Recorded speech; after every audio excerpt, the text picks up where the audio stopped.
Brazilian Jiu-Jitsu royalty, Rafael Lovato Jr., the former Bellator middleweight champion.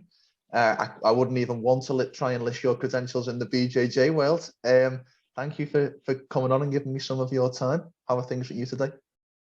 Oh, it's my pleasure. Man, just living the dream, teaching, training, doing what I love with great people around me.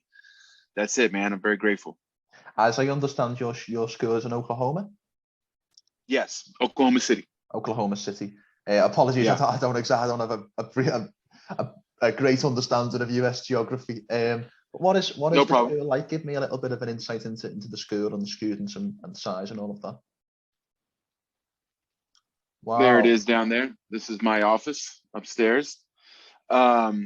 Yeah, so we've been in business for nearly 30 years. Actually, this year is our 29th year. My father started our academy when I was just a kid. And we began as a Jeet Kune Do school, following Bruce Lee's system. My father was greatly inspired by Bruce Lee. And he was is a lifetime martial artist as well. And so the very first martial arts school that he opened was a Jeet Kune Do focused school. And then, he discovered Jiu-Jitsu, and we started bringing Jiu-Jitsu here. We never had a black belt here in our home to teach us. And so everything was always either him or myself traveling to learn and bring it home. Basically, just share it with our students. And my dad and I would drill and just kind of like be best training partners, always bouncing ideas, watching videos, going through our notes together. And that's kind of how we learned. Was really on our own, and everything that we learned was through traveling. We kind of started to become more of a jiu-jitsu based school, but we never went too far from the striking arts and making sure that our students can be well-rounded martial artists. So, before it was very much for self-defense, and now with the explosion of MMA, we also have a small fight team. We're not like a fight team school. It's more about developing martial artists, and everyone that comes in, they're going to have to put the gi on, learn our jiu-jitsu curriculum, and work their way up. But then as I get guys that hit a pretty high level in jiu-jitsu, and are doing well with their stand-up and wrestling and everything else, if they want to fight, we let that opportunity be available to them. But I have a pretty big competition team. The majority of the competition team is the master level age guys. So a little bit more in the 30 plus. I do have some young guys and a lot of kids that compete that are working their way up. And so, as these kids become young adults, we'll have more adult level competitors. But we have it all from kids to, we have adult students that are in their 50s and 60s. And we offer Muay Thai, Brazilian Jiu-Jitsu. We do wrestling and judo inside of those classes. We have a fight team. But of course, there's no requirement to compete or anything like that. We just want people coming to class and living the life. If you could describe Brazilian Jiu-Jitsu or just Jiu-Jitsu in one sentence, how would you characterize it? In one sentence. I just mean in its simplest form, what does Jiu-Jitsu mean to Rafael Lovato Jr.? Efficiency.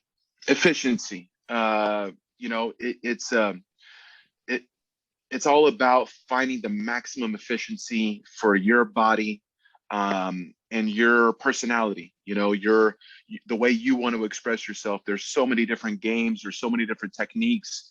And the journey is about exploring all that and finding what you love and what works best for your body type, and what you how you enjoy to move, how you enjoy to impose your techniques and get the job done. But it's all about checkmate, finishing your opponent, putting them in a position where there's no escape and they have no choice but to give up. And doing that in the most efficient way possible, where you know, don't have to waste energy. And if it comes to like a fight situation, you are taking as little damage as possible and delivering as much damage as possible. So for me, it's just about cleanliness. How do I get the job done in the cleanest form possible? And that's all about efficiency. Was it always an intention of yours to have a fight team or to be some form of coach or instructor? I know your career ended in MMA, ended slightly shorter than you wanted, but was that always an intention in your mind? Just being a teacher and a coach? Just teaching jiu-jitsu at some point in your life? Oh yeah, yeah. So, you know, here, hold on. I think this camera's a little. Yeah, there we that's go. A lot That better. looks There better. we go. Yeah, speaking of efficiency, right? Got to keep it clean. No, you know, due to the way that I came up with my father, just being here on our own, and him kind of being a one-man show with the school back in the days, you know, he was answering the phone, talking to people as they came in, you know, trying to build a website and like teach classes. He was doing it all on his own. And so I actually started teaching and really just helping my father in any way that I could inside the academy when I was like 15, 16 years old. You know, by the time I was 16, I was a pretty good blue belt. And back in those days, like being a good blue belt, purple belt level was a big deal, you know. Like there wasn't that many. I mean, there was only a handful of or two handfuls, like around a dozen or so American black belts in the whole country. And so just being an American purple belt or good blue belt was a big deal back in those days, especially in this area of the country where we are right in the middle. We were far from all the jiu-jitsu. So, you know, by the time I was a 16, you know, year old blue belt, I was one of the best around in this area of the country. I'd already been to Brazil. I'd already seen a lot. I already competed on a world stage, and so at least technically, obviously, I was still a kid, but I've always been very mature for my age. But at least technically, I was perfectly capable of teaching classes, and so I would help my dad teach, and I even started doing private lessons at that age to help me make money to go to tournaments and stuff like that. And because I was so competition focused and I really wanted to, you know, to compete and win and make my mark, I was also leading our competition training at that age as well. So, you know, and at that time we only had one mat space, a small mat. And we had Saturday morning classes that started at around 9:30. And so I would lead a Saturday morning competition training at 6 a.m, and we would go for 3 hours, clean up the mats, and then classes would start afterwards. And many times, me and some of the guys, we would go have breakfast and then come back and train some more with the people that came for the jiu-jitsu class on Saturday morning. And so, you know, I've been doing that for over 20 years. We still have Saturday morning competition training to this day. But now we're fortunate. We have so much mat space. It doesn't have to be at 6 a.m. anymore. Now it's at 9 a.m. But, you know, I've been coaching and teaching like basically on a daily basis since I was a teenager, and I've never stopped. I've always taught and coached and led our competition team. So that's been a big part of my life. I'm not just a competitor. I'm not just a teacher, you know, and I'm still a student. So I just embody the whole thing, and each one makes me better for the other. You know, the better student I am, the better teacher I am, the better teacher I am, the better student I am, the better competitor I am, the things that I learned that I need to work on as the student, which helps me be better as a teacher. You know, they all help each other. You mentioned there about being kind of isolated from some of the other jiu-jitsu communities in the country, and obviously bouncing ideas off with your father. As a teenager or a young man, did you feel a kind of a pressure, if you like, a kind of you had a pressure to have to help your father and to grow the school with him, or as part of one of the senior members, if you like? I did. You know, I'm an only child, and so, which is amazing. You know, that I was close with both my parents, and I got to receive all the love and focus and investment. You know, the little money that they were able to put together, you know, got to go right back into me traveling, and they supported my dreams 100%. So, but then with that being said, yes, there was pressure. Growing up inside the academy, being the head instructor and the owner's son, definitely felt like you know, excellence was expected. You know, giving my best and being a leader. Of course, I started teaching when I was very young, so I joke around and say that's why I have all these wrinkles, you know, at an early age, because I grew up very fast and I was very serious. You know, well, by the time I was 16, people thought I was in my 20s. Yeah. And that's a lot to do with my father. He was very disciplined, very strict on me. He did put pressure on me. And you know, there were times when I was younger that I kind of resented it a little bit, and I wanted to just be a regular kid sometimes. But on the other hand, when I look back and I see how it shaped me and formed me in the way that you know, it was positive in my ability to really just go all in on my goals and dreams. You know, I didn't mess around. You know what I mean? And a lot of that was because of my father's influence and knowing how much he was putting into me. I wanted it to be worth it for him. You know, I felt like it was my duty to give my absolute best and really just help make our name, you know, recognizable, and you know, make our impact and people know the Lovato name. Something you mentioned there, I wanted to pick up on, was that as you guys were so isolated, you had to try and be creative between yourself and your father. And I guess what I want to ask is the key to jiu-jitsu creativity? Is the key to jiu-jitsu trying things and seeing if and how things work, and developing unique systems of your own game, perhaps? Yes, I mean, you definitely have to explore, and there comes a point at which it's all about you. You know, you have to be the best student possible. And you know, there were pros and cons to the way that I came up. The pros were how good of a student it forced me to be, being that, you know, whenever I traveled to learn or train with higher level people and people that I didn't have access to all the time, I was very, very focused on what I wanted to ask them. You know, the questions that I had, I would really study. I would watch them.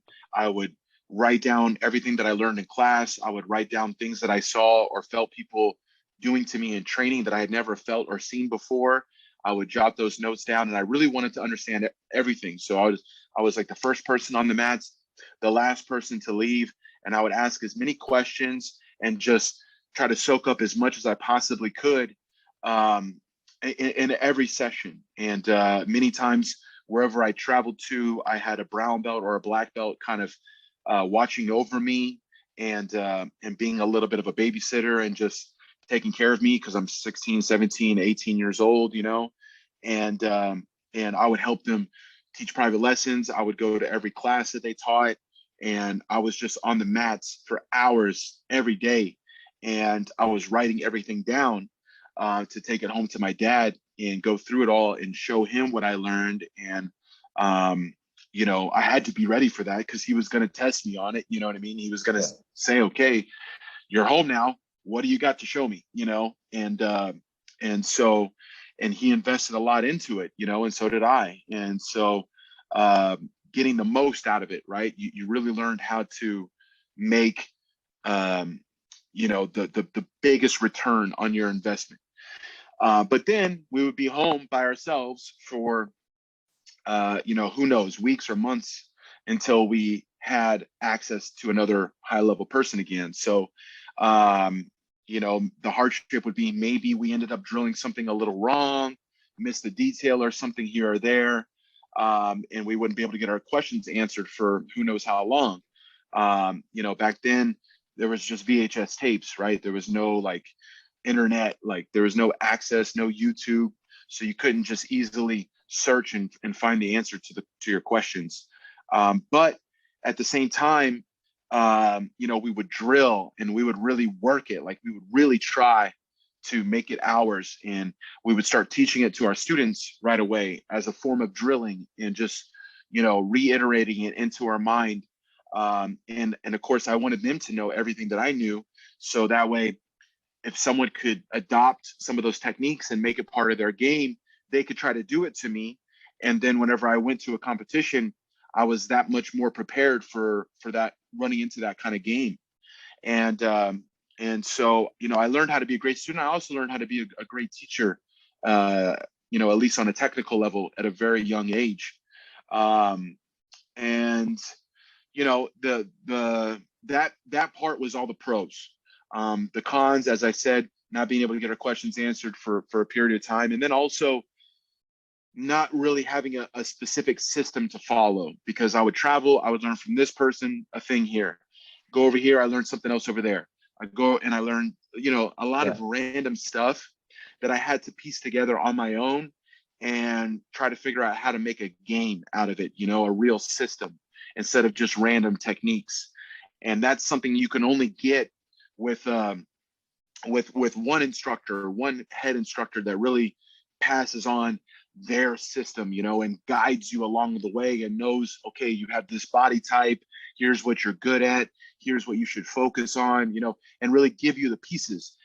All the pieces were just scrambled out there randomly, and I had to try to put it together myself. And by the time I got to like a brown belt level, when everyone was very systematic and very sharp, and I was kind of like still trying to figure out what it is that I like to do and, what my style was, I lost, quite a few matches early on as a brown belt. And, just because I didn't always know what I wanted to do. I was good at a lot of things, but not really too great at any one thing. And that took, some time for me to actually find my new mentors back then when I was a brown belt, which was Salo and Shanji Hibero. And they really helped me fill the gaps and put all my pieces together. And then as I got to black belt level, I really found myself and put it all together the way that I am today. But I still appreciate that process, because I can teach many, many things that aren't exactly my A game, because I played with everything. I gave at least a little bit of time, and I was growing. So I was a kid, so I was a lot smaller, and growing into, a man today, a bigger guy. And so I played with a lot of different games, a lot of different positions, and I did it all as I was a smaller person and kind of at every size, so I can do a good job of teaching my small guys all the way to my big guys. This is a question that I love to ask combat sports athletes, and I've never actually asked someone who's been so highly decorated in jiu-jitsu. So it might be a bit of a strange question to ask, but I guess what I want to ask is, do you feel like your success in jiu-jitsu, do you think it's nature, i.e. the genes that you have and the body type that you have, or do you think it's nature, the way in which you've been able to form these techniques and the people that you've been able to train with? What do you think is the primary attribute out of them two factors that has determined your success? Well, I think the goal is to make it an even balance between the two, and at some point you might be more one or the other as you're coming up and developing. A lot of people are very much just naturals, especially like flexible people who are highly intelligent. Some people can just learn so fast. They just get the techniques, they get the steps, it makes sense. And because they're not, maybe they're skinnier, more flexible, they're not like super athletes, they haven't done anything that involved a lot of power. You know, if you're a football player or a wrestler or something like that, you already know how to harness your power and your strength. And so that might be your, you know, where you, you know, kind of emphasize your technique and your performance early on. But, you know, the kind of more unassuming, skinny guys, maybe more nerdy guys, you know, I was a bit of a nerdy kid, you know, who's flexible, you know, they're forced to rely on their technique, and if they're just naturals, as far as learning and moving their body the way that jiu-jitsu is meant to be, they could get by on that for a long time. But definitely at some point, you also need to be harnessing, you know, your professor, the knowledge that you have, like, and that's where being a great student comes into play. Like, are you asking questions? How are you collecting data? You know, every day you're training on the mat, it's an experiment, it's a laboratory, right? And so you have to collect the data and then come back and ask the good questions and try to figure out your training partners and how to defeat each one of their games. You know, you can't just rely on your own natural ability forever. At some point it has to come, you know, inside in your head, and you really have to study and then harness, you know, who you have around you as well. And I think that's just part of the journey, right? And it may be one or the other early on, especially if you don't really feel like you have too much athletic ability. You know, then you're just solely relying on what's being taught to you and your training partners and how they're guiding you and helping you along the way. But then at some point, you know, you got to say, okay, this is what my body can do, you know, and maybe like it doesn't, every body type has its advantages. Like a lot of people say, well, I'm not flexible, or, you know, I'm not long, I'm short, I'm rounder. Man, I've trained with guys that are so freaking good with every body type imaginable, you know. Just look at my senseis, for example, Saulo and Shanji. They have two very different bodies. Saulo is short, stocky. He's not really long. He's not really flexible or anything. He's more like a tank. But he knows how to use his weight, and he protects his space so well because he is stockier. So it's very hard to position against him. And his defense is so good because there's not a lot of space to work with. And then you have Shanji, who's a little longer and plays a more open, free-flowing game, and you know, isn't quite so like forceful, like rah, rah, rah, like Saulo is. But then once again, Shanji's the type that really just flows and then finds the mistake, and boom, he capitalizes, and he's so sharp at once he gets ahead, he stays ahead. You know, and I got to get a nice little blend of both of them. I have elements of both of them in my style. But two completely different body types and two guys that hit the highest levels, you know, and you see that all throughout, you know, someone like Marcelo, who's short, stocky, all the way to Hajer, who's super long and, you know, very big. But that's the point, you know. At some point you want to figure out, okay, what can my body do and how can I maximize its efficiency through the technique and through your own personality. I saw, I think it was either on yours or someone else's Instagram, that you've done a little bit of training recently with Gordon Ryan and John Danaher. Yes. Can you give me a little bit of an insight into what it's like to work and to roll with those two guys? Well, you know, John doesn't really roll. He oh, of course. As far as I know, I mean, his body's a little injured and broken down. Just to learn and work with them, I meant. So I was down in Austin last week. This was very recent. And I was there. It was actually Shanji's birthday. Shanji lives in Austin now. He's just opened a Six Blades Jiu-Jitsu school in the north side of Austin.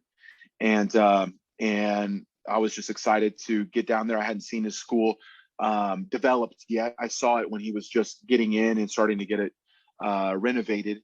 And so I was excited to go there and just spend some good time with him, celebrate his birthday and train with him. And it just so happened that while I was there, Georges St Pierre was in town. And you know, St Pierre is like a hero of mine, huge inspiration. just a true martial artist in every way, and someone that I've, tried to kind of model a little bit the way, I carry myself. My dad is a huge fan. And so, he's the man, he's the best. Right. And so I saw that and I was like, man, I gotta get around that. I want to meet St. Pierre. I've met him, we've talked, but I've never been on the mats with him. So I really want to get on the mats with him. And then I just kind of got to, kill two birds with one stone, so to speak, and get on the mats with St. Pierre. And then, of course, Gordon was there too. And I thought at some point maybe we would compete against each other, but career-wise and body-wise, he's dealing with his stomach thing. And we just kind of were missing each other. He's also gotten quite a bit bigger now that his stomach is doing a little better. And so whatever. And even the guys that I compete against, I don't really mind training with them. At some point either. I've done that with several other guys too. And so, yeah, I did a class that was led by Danaher, and St. Pierre I had the pleasure and privilege of being partnered up with GSP and doing all the techniques and all the drilling with him. And let me just say that he moves really, really well, as you would expect, just very technical, very sharp. This was a jiu-jitsu class, a no-gi jiu-jitsu class, and his jiu-jitsu is very high level. And we were front and center, like we were partnering, or we were drilling our techniques literally right in front of Danaher. And so he had his eyes on us the whole time, and I thought that was something that I didn't think happened by accident. I imagine St. Pierre always wants to drill right in front of him. So if there's any mistake, it just, to me, it was a representation of how good of a student that St. Pierre is, right? He wants to be right there, learning, watching, being able to ask questions, and have John just critiquing every little thing about him, and so I loved it, and had a really great time. Got to move around quite a bit with St. Pierre. And then when it came to the training,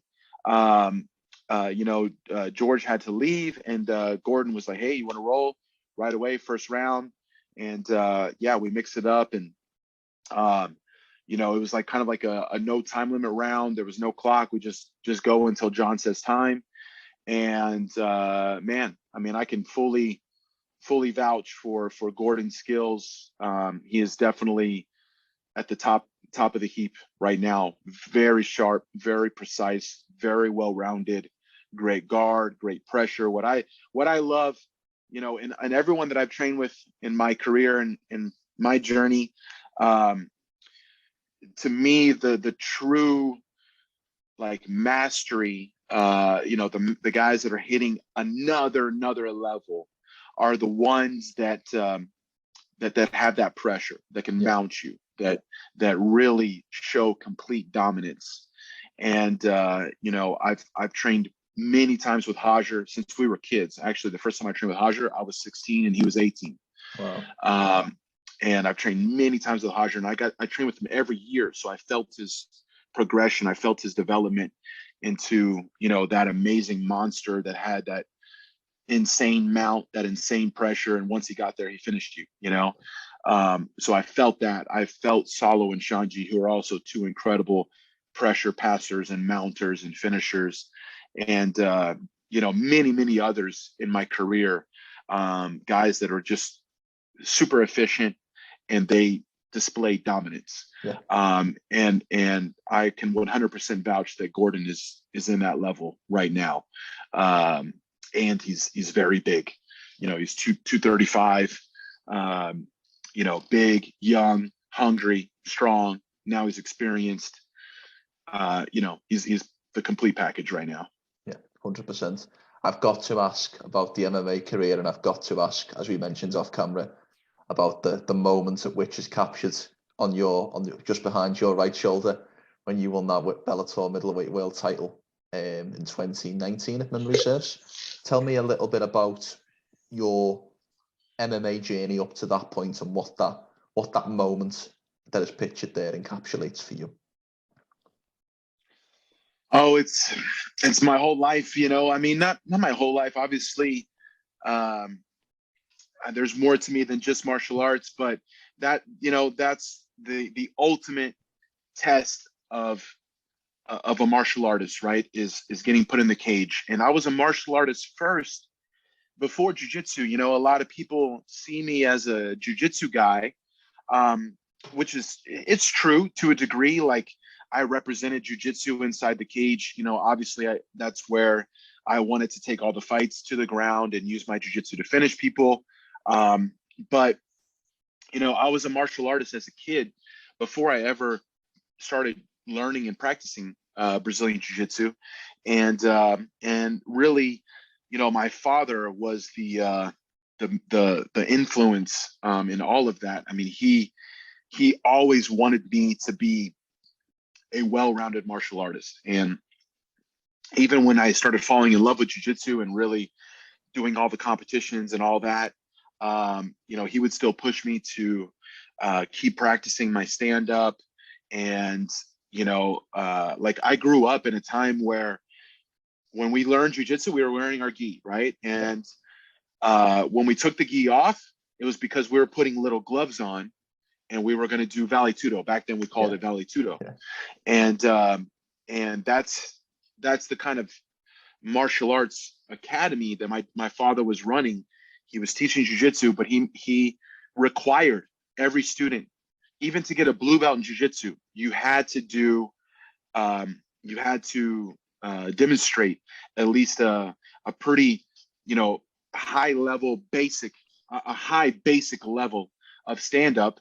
And everybody that tested for the blue belt, they would have a time where they would put on little gloves and they would do full MMA sparring as part of their blue belt test, you know. And my dad would just say, was like, look, I don't want anyone wearing a blue belt that can't fight, you know, they can't throw strikes and take their opponent down and hold them down and finish them, you know. And so that's what I grew up in. And obviously I gave everything I had to jiu-jitsu. All my 20s were for jiu-jitsu, you know, and just wanting to make history and really, like, you know, put the US on the map, you know what I mean? Because we still to this day, we're not winning even half as much as the Brazilians are at the black belt level. And so I was very inspired to just represent the non-Brazilians and show people, hey, I'm from Oklahoma, and if I can be up here on this podium, you can too, you know. And I gave everything I had to it. And in the last couple of years, I started to lose a little bit of my fire, and it just wasn't challenging me as the same. And there started to be moments where I was like, man, I really wish I could hit this person. You know, that came along too. And I was like, you know what? I knew that I always would want to fight. And that was it. That was like where I said, okay, it's time. And so I was 30 years old. I said, all right, let's get in the cage, start my MMA career. And at first I was really unsure. I was like, man, I don't know if I'm going to enjoy this, because, you know, it's a different vibe, a different energy. You know, I just didn't know if I was going to like it. But I fell in love with it. And it wasn't even so much the fighting itself that I fell in love with, although I did really enjoy finding myself as a true martial art, as a complete martial artist. Like, okay, now I'm taking my whole life training and knowledge and experience, and I'm putting it into one expression. You know, every fight was an expression of how I'm going to put together what I've spent my whole life working on and get the job done, you know. But what I really loved and enjoyed was the camp and getting to spend all this amazing time with all the people that have influenced me the most on my martial arts journey. You know, of course, my father, he was in my corner in every fight. Shanji Hibero, my jiu-jitsu brother, the one that I've trained more rounds with, shared more blood, sweat, and tears with than anybody else. That man right there, standing behind me, that's my Muay Thai and MMA coach. I am his Muay Thai student, and I earned my Muay Thai black belt under him, and he is also my jiu-jitsu black belt. And and so he's my student. I'm his student. And I share very much a similar relationship with Shanji, even though he's always been ahead of me and kind of been my teacher. We grew into a place where, I could actually, I felt like I could finally give back to him as well and help him, and he would help me. And then my wrestling coach, who was also one of my jiu-jitsu black belts, and is also a high-level judo guy as well. He was an Olympic alternate. So I had that special coaching connection. My strength and conditioning coach, who's also my jiu-jitsu student, is one of my purple belts. And later on down the line was my mobility and movement teacher, Cameron Shane, who does Budokan mobility.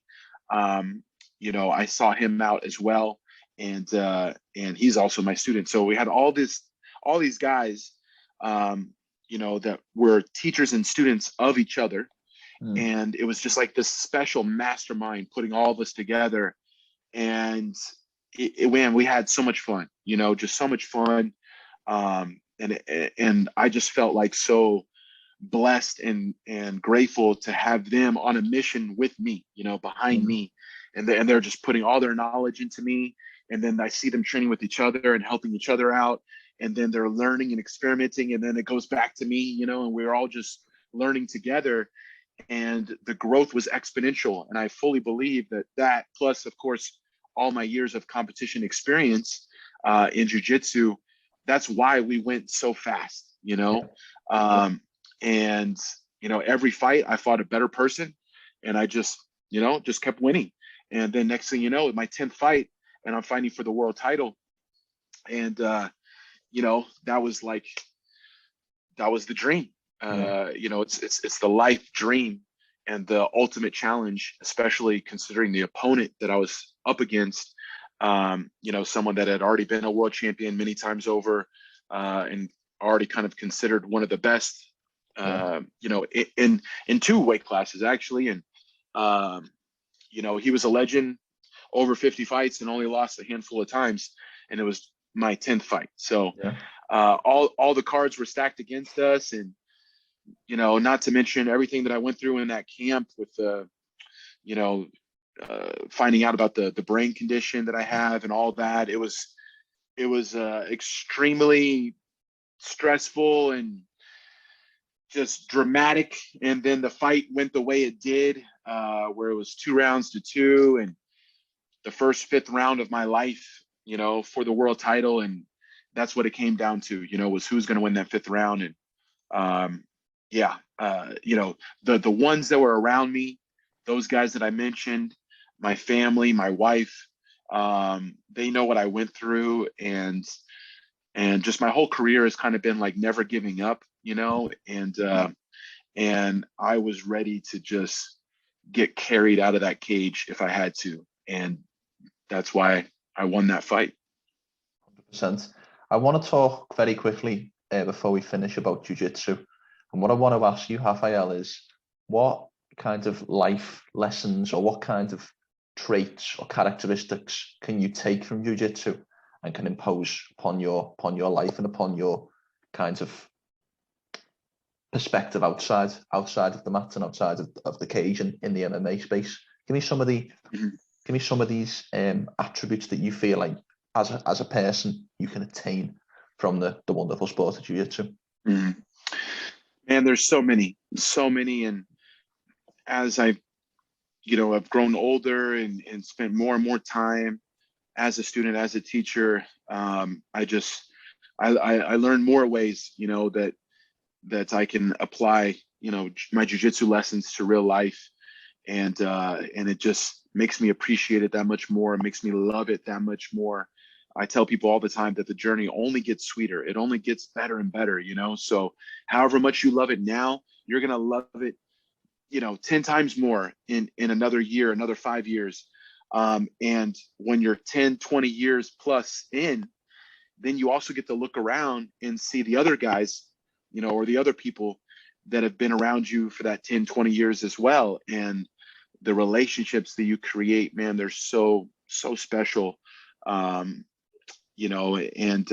Like basically, becoming a black belt, it's not like you stop learning. It's not like you you hit the point at which, all right, I'm good. I got it down. You know what I mean? Like that doesn't exist, especially with how much martial arts is evolving right now. I mean, it's insane. And so the whole thing is like, you don't stop showing up. You know what I mean? You find that thing that you love and you keep showing up. You just stay consistent no matter what life throws at you.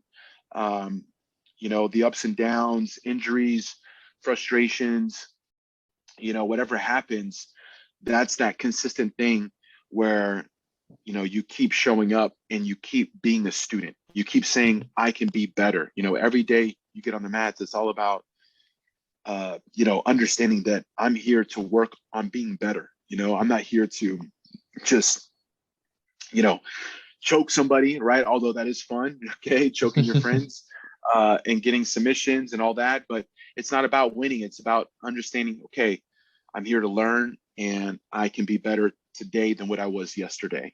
And I think that's really the biggest thing, you know, because life is always teaching us, you know, we're always going through things, relationships, you know, trying to make career goals and whatever the case may be. I think, you know, we should always be striving to be better in life. And jujitsu is a reminder that we can be better. And it's a place for us to work to be better. And so if you're doing that in life, if you're looking at everything and saying, you know, who can I learn from? You know, how can I be a white belt in every situation, and put that mentality and say, okay, I'm going to learn from this person, and you know, be in the moment with people as well. You know, when you're doing jiu-jitsu, you have to be in the moment. If your mind is in 100 other places, you can't focus on performing your technique, and someone's going to just pick you apart, you know. So it teaches us how to be in the moment, learn from everybody, and try to be better, you know. And inside of that is the problem solving, you know, staying calm, breathing, you know, asking questions, and staying positive, right? You have to stay positive in every dilemma that you get put in on the mats, every little, you know, smash or twist it up and all that. If you freak out and you use a bunch of strength, and I mean, it only makes it worse, right? So you learn how to breathe, stay calm, and find your way out, you know, and stay positive. Understand, okay, there is a way out. There is a way for me to survive this. And now I just have to figure out what that is, right? And, you know, I think that's really so much with life, right? We always get different obstacles and curveballs thrown at us, and just being able to breathe through it, stay positive, learn from it all, and just try to be better, you know, the next day than what we were the day before. If you're doing that in life, I think you're probably living a pretty good life. Yeah, I couldn't agree more with that, with the sentiment of what you've just said, and I think it applies to everything in life. What I would like to finish with, because this is kind of my stock finishing question. It's not directly related to your career, but I think it still applies. We're at the start of 2022 now. What are the goals for you in this calendar year? What do you want to accomplish in the next 12 months? Oh, there's a lot. There's a lot. It's going to be a big year in a lot of ways, some major ways. You know, I was recently married last year. Congratulations. And thank you. And I'm very much in love and just ready for the next step as far as that goes, you know, and having a family and all that. So I'm very much already thinking about you know, who I can be as a father, and teaching my children. You know, I've been a teacher for a long time, as I said, and then it's like that's a whole nother level, right? Of teaching your own children, and I'm very much looking forward to that day. So that's something that I think about a lot right now. But you know, I have goals in every possible level, from relationship, family, to of course competition goals, still just wanting to get better. Like just today, I had my afternoon training, and man, after every session, I still am just like shit, man, I just want to get better. I want to be better at everything all the time. Like there's no end. I want better wrestling. I want better jiu-jitsu. I just want to be more technical, more efficient in every place. Training with Gordon last week inspired me that way too. It's just like, feeling the best of the new generation. And that's what I'm still here for, to keep learning, to keep getting inspired. And I'm inspired in every category, my own training, competition. This is an ADCC year. I have received my invitation officially. So that is the biggest goal competitively for this year, is to win ADCC. And it's my 7th time for a span of 15 years. And so just like, hey, you know what? Why not make this the best one? Why not? Anything's possible. So I'm very, very inspired for that. And, I have my students, my business, my team. I have my association. I have 30 schools worldwide. And so growing them and helping the next generation from here to all my black belts and students around the world, and just trying to make a positive impact. I mean, at the end of the day, that's what I'm really here to do. I feel like that's the major role, is just to hopefully inspire as many people as possible, and teach and help people to keep going, and let them know that if I can be here, anyone can. And so that's always a big goal. And with that, I'm really focused on getting a book done. I've been working on a book now for almost 2 years, and it's been a challenge, but I love the challenge, and I think that this is the year I'm going to be able to get it done. With the pandemic and everything, it was a little bit stressful to navigate through that and be focused on a book. But now I feel like life's at a great place for me to finish it, and so I want to get that done. And I mean, I could go on and on and on. There's a lot of things, investments, and just always trying to do better. That's it. Well, you mentioned there the word inspiration and wanting to inspire people, and you've certainly inspired me. What a fantastic conversation. It's great to have gained some knowledge from you today, and it's great to hear of the success of the Academy. And I just want to thank you personally for your time and some of the knowledge that you've helped to give me today. Thank you very much, Michael. That means a lot. Thanks for the opportunity. I have different things that I put out there to try to, put that inspiration and the knowledge out there available for people to soak up. And I have a Facebook group that's called Timeless Jiu-Jitsu.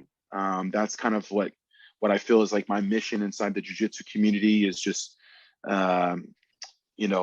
pass on what I feel is like the timeless mindset, timeless technique, timeless routine and lifestyle, to help people, be the best they can be for forever, right? Because we're gonna, I want to be doing this, when I'm in my 60s, 70s, 80s. I want to be a granddad with my kids on the mats, and so I have the Facebook group that people can find and join.